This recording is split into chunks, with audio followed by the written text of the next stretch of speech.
शेर खुदा का भतीजा था। मुस्लिम बिन अकील इमाम हुसैन के चचेरे भाई थे। उधर 400 कूफियों का दस्ता था। अकेले मुस्लिम बिन अकील ने 400 के छक्के छोड़ा दिए थे। किताबों में लिखा है कि हाल ये था कि गली में कभी इधर को बढ़ते तो दूर तक पहुंचा देते, इधर को मारते काटते बढ़ते दूर तक पहुंचा देते। किसी की हिम्मत नहीं पड़ती थी करीब को आकर के लड़े। दहशत फैल गई थी, कलेजे फट गए थे, दिलों के पानी सूख गए थे, चेहरे उतर गए थे। अली के जिगर पारे के हमलों से कूफियों के दिल बैठ रहे थे। बहुत देर तक मुस्लिम बिन अकील ने ये जंग लड़ी। इन लोगों ने समझा कि इन्हें गिरफ्तार करना आसान नहीं है, ये अली का खून है, ये शेर खुदा की गोदों के पाले हुए। छत पे चढ़ करके हमले शुरू कर दिए, छत पे चढ़ करके पत्थर मारना शुरू कर दिए, लू के जला जला करके आग फेंकना शुरू की। इमाम मुस्लिम ने उनको झिड़कार कहा कि बुज़दिलों, ये तुमने बुज़दिलों का तरीका इख्तियार किया है। एक पत्थर आपकी पेशानी में लगा, खून बह निकला। एक शख्स आपके करीब बढ़ा, उस आलम में जब आपके बदन से काफी खून निकल चुका था, आपको पकड़ने के लिए बढ़ा। उसी कमजोरी के आलम में आपने तलवार का ऐसा वार मारा कि उसकी गर्दन उसके सर से कई गज दूर जाकर के थे। समझा? और आप खड़े थे, समझा? और वो आपको तक रहे थे। किसी की हिम्मत करीब जाने की नहीं पड़ती थी, बदन से खून जारी था। कमजोरी बढ़ती रही, आंखों में गशी सी आने लगी। इब्ने अशद बढ़ के कहता है कि मुस्लिम, हम तुमको अमान देते हैं, अपने आप को हमारे हवाले करो। का अमान? और तुम? कहा मैं अमान देता हूं। इनके लिए भी अब कोई चारा कार न था। कहा अच्छा, जैसा अब तुम चाहो। एक खच्चर के ऊपर बिठाल के ले चले दरबार की तरफ, उबैदुल्लाह बिन ज़ियाद की तरफ। एक खच्चर के ऊपर बिठाल के आपको लेकर के चले, बदन खून से लहूलुहान है, खून का सेहरा पहने। खच्चर के ऊपर बैठ के चले, पीछे से एक जालिम ने आकर के आपके हाथ से तलवार खींच ली, तलवार छीन ली। आपने फरमाया कि मैं समझता हूं कि मुझे धोखा दिया जाएगा, ये पहला धोखा है। आपकी आंखों से आंसू जारी हो गए। एक जालिम ने बढ़कर कहा कि मुस्लिम, हम तो सुनते थे कि तुम लोग बड़े बहादुर हो, ये रोना कैसा है? मौत के खौफ से तुम रोने लगे। इमाम मुस्लिम ने कहा कि जालिम, तू हमारे रोने को नहीं समझता, हम क्यों रो रहे हैं? मैं अपनी वजह से नहीं रो रहा हूं, मैं इसलिए रो रहा हूं कि मैं अपने भाई हुसैन इब्ने अली को लिख चुका हूं कि यहाँ के हालात बेहतर हैं, तशरीफ लाए, मुझे उनकी याद आ रही है। कहा मुस्लिम ने, मैं रोता नहीं, रोना तो इसका है। कहा मुस्लिम ने, मैं रोता नहीं, रोना तो इसका है। हुसैन इब्ने अली को मैंने खत लिख कर बुलाया है। मुझे आता है रोना उस क़यामत खेज़ मंजर पर, मुझे आता है रोना उस क़यामत खेज़ मंजर पर। मुसीबत आएगी मेरी बदौलत आले अतहर पर।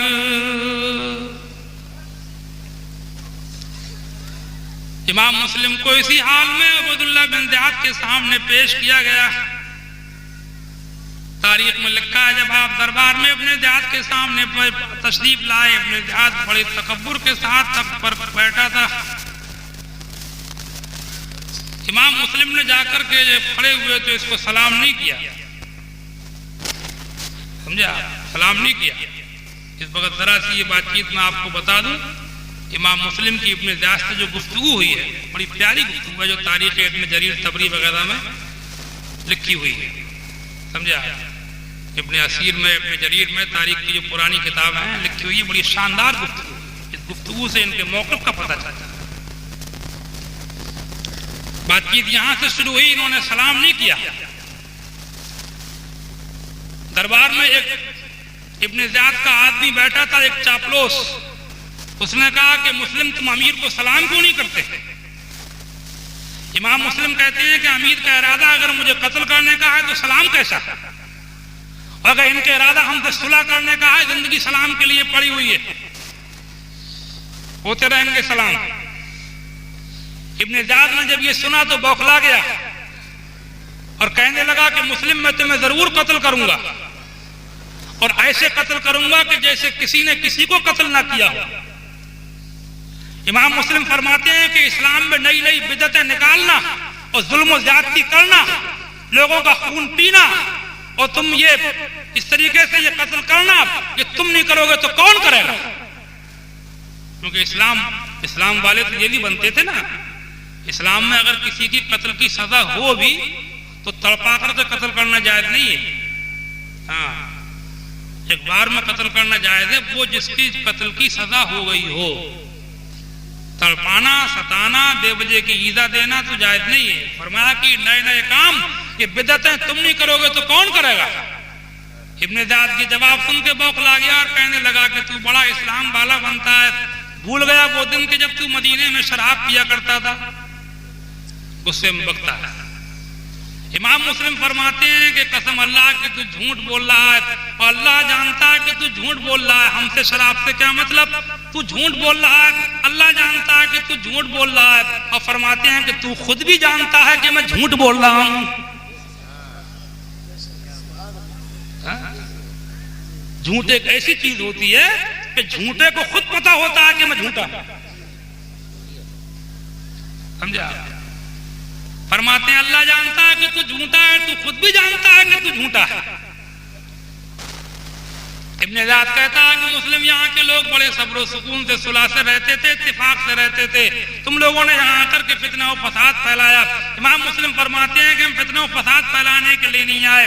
अल्लाह के रसूल ने जो इस्लामी निज़ाम दिया था तुम लोगों ने इसके खिलाफ किया। कैसर और किसरा की बादशाहत तुमने की, लोगों पर तुमने जुल्म शुरू किए। उन जुल्मों को मिटाने के लिए हम आए। ऐसी बातचीत हुई। तो इस बातचीत के बाद जब इसके बर्दाश्त नहीं हो सकी गुफ्तगू, बौखला गया, आप में से बाहर हो गया। एक शख्स बुकैर बिन अहमरुल असदी को हुक्म देता है कि इनको बाला खाने पर ले जाओ और गला काट कर नीचे गिरा। इमाम मुस्लिम ने ये मौत की सजा सुनी, लेकिन चेहरे पर किसी किस्म की कोई घबराहट नहीं थी, समझा? ज़बान पे इस्तिग़फ़ार जारी हुआ, कलमा तय्यबा पढ़ने लगे और दरबार में एक नजर डाली। अमर बिन साद को बुलाया, ये कुरैश खानदान से था, दूर का कोई रिश्तेदार था। उससे बुलाया कि मैं तुमसे कुछ बात करना चाहता हूं। अमर बिन साद इब्ने ज़ियाद से कहता है कि मैं इनकी बात सुन लूं। इब्ने ज़ियाद कहता है बात सुनने में कोई हर्ज नहीं है। अकेले में अमर बिन साद को उन्होंने जो वसीयतें की थी वो भी मुसलमानों के लिए इबरत है। फरमाते हैं पहली वसीयत तो यह है कि कूफे में चंद्र रहने की वजह से मेरे ऊपर इतना कर्ज हो गया है जो फला फला लोगों का है, मेरे हथियार बेच करके वो कर्ज अदा कर देंगे। कैसे ईमानदार भले लोग थे। दुनिया से जाने का वक्त है, कत्ल की सजा बोली जा चुकी है, मगर उन्हें फिक्र है कि दुनिया से जाते वक्त दीन की फिक्र है, इस्लाम की फिक्र है, किसी का कर्ज मुझ पर ना रह जाए, इसकी फिक्र है। आज आदमी ये तो रहता है मेरा किस पे है। मरते टाइम भी औलाद को ये तो बताते हैं कि फलां जगह इतना है, फलां जगह इतना है, ये नहीं बताते हम पे कितना है।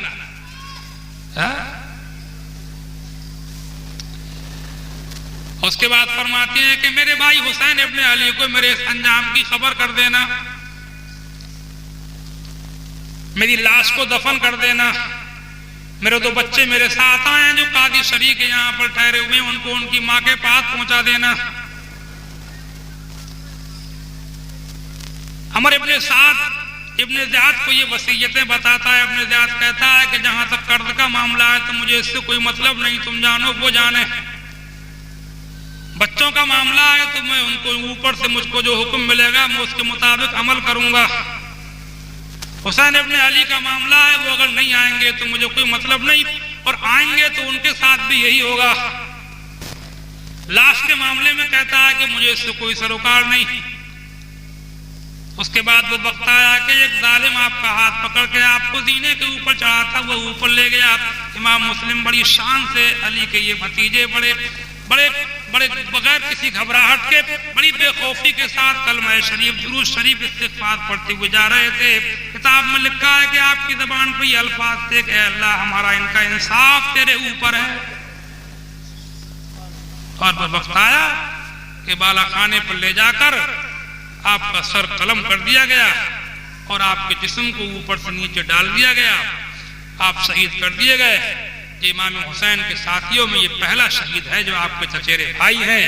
अल्लाह उनकी बरकत को गुहरबारी फरमाए, रहमतों की बरसात फरमाए।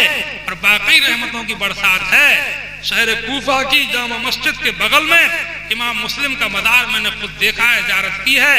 आज वो दिन है, वो जमाना है कि इमाम मुस्लिम के मज़ार पर रात दिन फूलों की बरसात होती है, खुशबुएं मली जा रही है। चंद दिन के बाद में इनके जिनके मकान में ये ठहरे हुए थे हानी बिन उर्वा, उन्हें भी कत्ल कर दिया गया था। उनकी कब्र भी वहीं पर है। दोनों मेजबान और मेहमान आमने सामने दोनों के मदार हैं। बड़ी शान है, बड़ी चमक है, बड़ा रंग है, बड़ी रोगन है, बड़ी बहार है। इब्न ज़ियाद का वो गवर्नर हाउस के जहां बैठ करके ये सब कुछ हो रहा था, आज शहर कूफा के कूड़ा करकट फेंकने की वो जगह है। वहां पर गधे मिलेंगे, खच्चर मिलेंगे, वहां पर पूरे शहर की गंदगी मिलेगी। शहर के बाहर म्यूनिसिपैलिटी के लोग जो कूड़ा फेंकते हैं, आज वो गवर्नर हाउस उसी में तब्दील हो चुका है। टूटी फूटी दीवारें हैं कुछ खंडर से, बीच में खाली मैदान है जहां पूरा कूड़ा खच्चर गधे मिलेंगे। और इमाम मुस्लिम के मज़ार पे फूलों की बरसात है, खुशबुएं मली जा रही हैं। सुभान अल्लाह। जिंदा हो जाते हैं जो मरते हैं हक के नाम पर, अल्लाह अल्लाह मौत को किसने मसीहा कर दिया। बहारों पर हैं आज आराइशें गुलजार जन्नत की, बहारों पर हैं आज आराइशें गुलजार जन्नत की। और सवारी आने वाली है शहीदाने मोहब्बत की। न होते गर हुसैन इब्ने अली उस प्यास के भूखे, तो बह जाते जमीन, तो बह जाती जमीने करबला से नहर जन्नत की। इमाम मुस्लिम शहीद कर दिए गए हैं। हजरत इमाम हुसैन मक्के से रवाना हो चुके हैं। इमाम हुसैन मक्के से रवाना हो चुके हैं। रास्ते में भी आपको जो लोग मिले उन्होंने आपको रोका, मगर जब लोगों ने बहुत जोर दिया तो कुरान की एक आयत पढ़ी थी, लन युसीबना इल्ला मा कतबल्लाहु लना। इमाम हुसैन कुरान बहुत पढ़ते थे। फरमाते हैं लन युसीबना इल्ला मा कतबल्लाहु लना, हमें वही मुसीबत पहुंच सकती है जो अल्लाह ने हमारे लिए लिख रखी है, वही पहुंचेगी। सफर जारी रहा। सफर के अंदर भी कई वाकयात हुए, मैं जनाब वाला उनको भी आपके सामने पेश करता हुआ चलूंगा, समझे। हाँ, कलमा शरीफ का जिक्र कीजिए, ला इलाहा इल्लल्लाह मुहम्मदुर